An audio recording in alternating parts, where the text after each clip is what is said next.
All right, this is Dan and Jacob from Fisher Jeep Adventures, and today we're going to go through the unbagging of the Gazelle Overland Edition T4 hub tent, and then we'll talk a little bit about why we're doing this and what it's going to be used for. So if this is something you're interested in, please stick around for the video. All right, here is the Gazelle hub tent, the Overland Edition. And we're going to go through the unbagging, if you will, what it has with it, and then the setup real quick.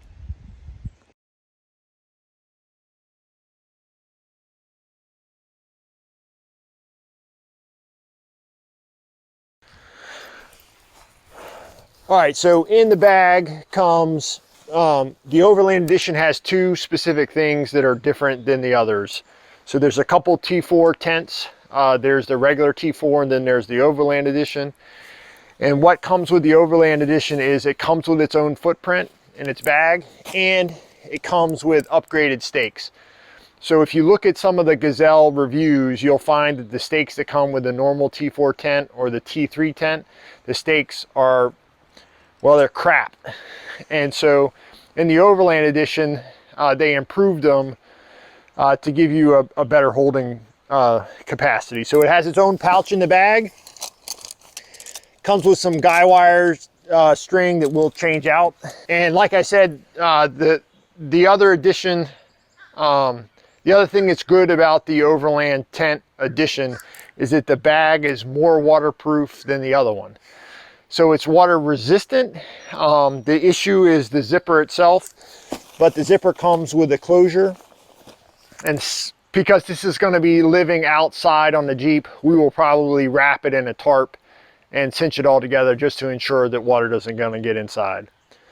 So the beauty of this tent is that it sets up in about a minute and a half. And so I have never taken this thing out. As you saw the instructions, we'll lay down the footprint just to get it out of the package.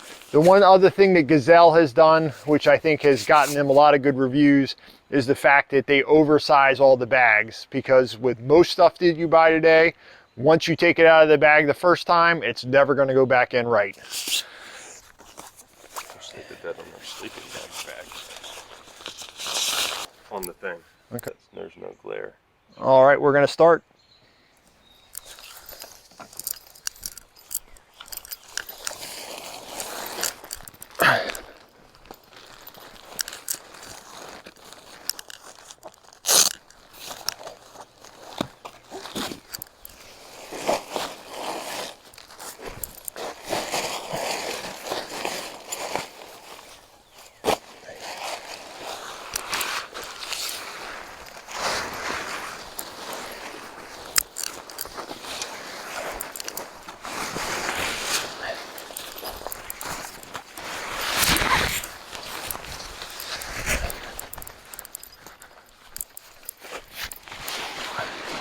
Okay.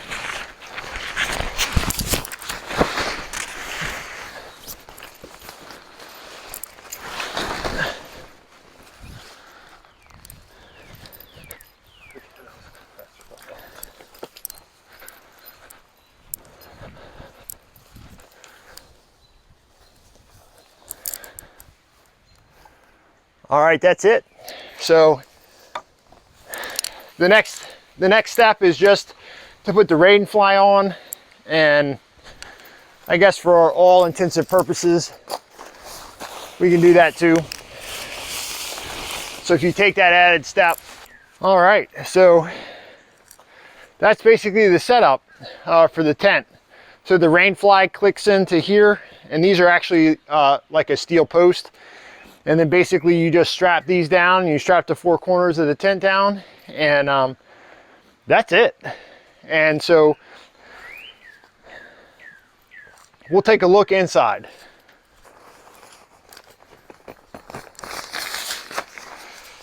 So you have screen, and then you have a regular door.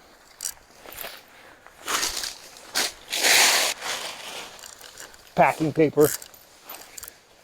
So inside the tent, I mean, I am 6'10", And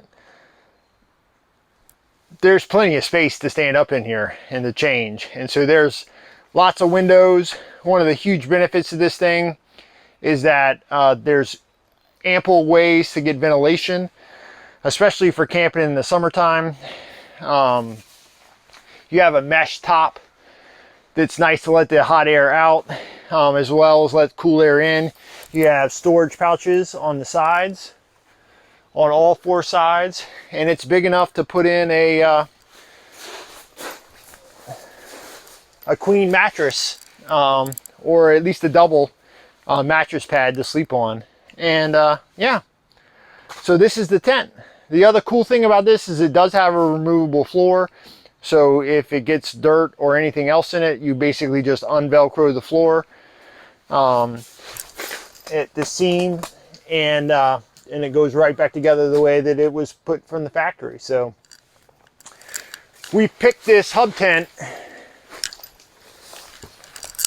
because, as you saw, it was super easy to set up.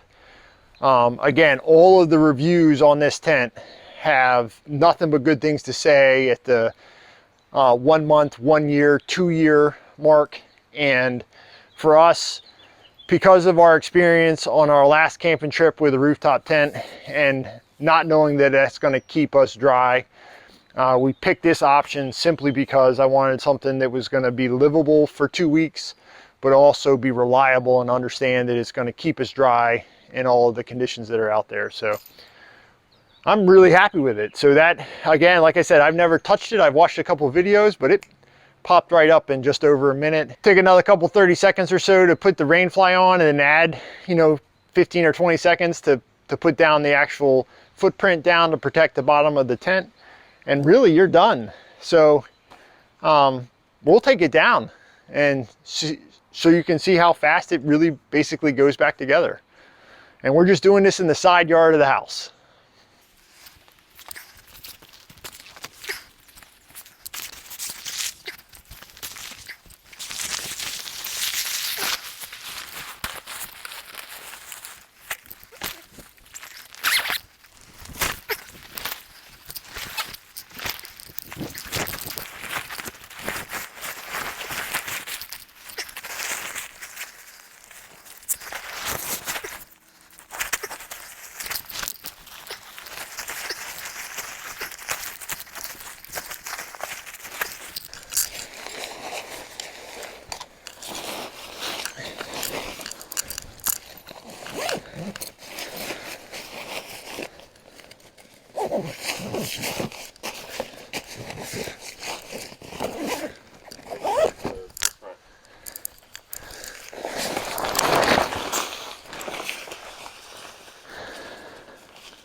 And there you have it.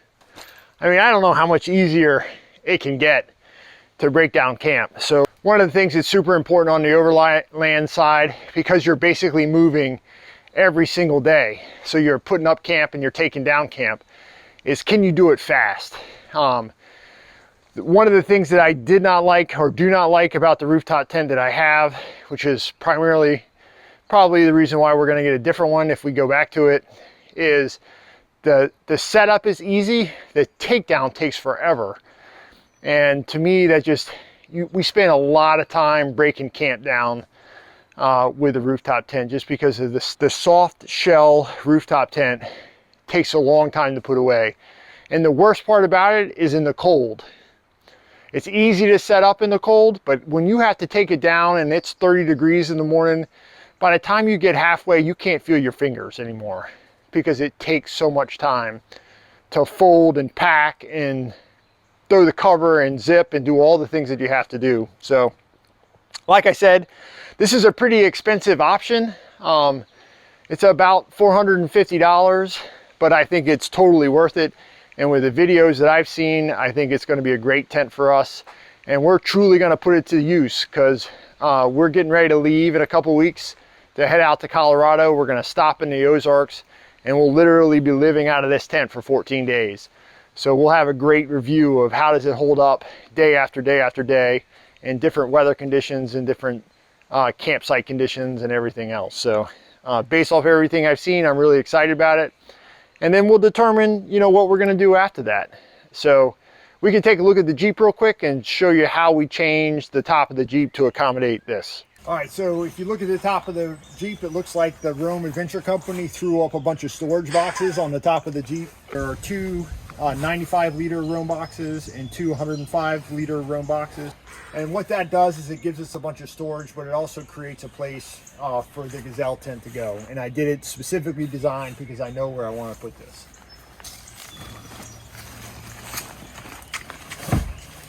It helps being as tall as I am because you can do that.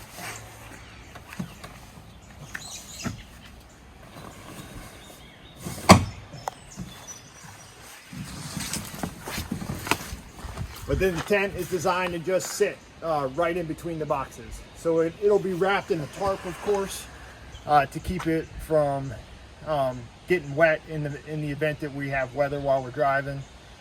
And we just be ratcheted strapped down to the bars. So I think it's a great solution for what we're trying to accomplish. And it got this beast off the top, which shaved about 175 pounds, so 195 pounds. I know that we'll add a lot of that weight back once the boxes are all full. But like I said, I think it's going to be a good solution for us, and we're going to try it out and we'll see what happens. You know, this trip, like I said, is going to be 14 days, and we'll see if we're going to stick with the ground tent or if we're going to save up for an upgraded version of the rooftop tent. All right, so that was the unbagging and setup of the Gazelle T4 Overland Edition hub tent. I think it's going to be a great solution for us. I can't wait to try it out, and we'll do a full review when we get back from our trip, and perhaps maybe a little snippet while we're on the trip. So this is Dan and Jacob from Fisher Jeep Adventures. Thanks for watching. Please subscribe, like, leave a comment, and we'll see you on the trail.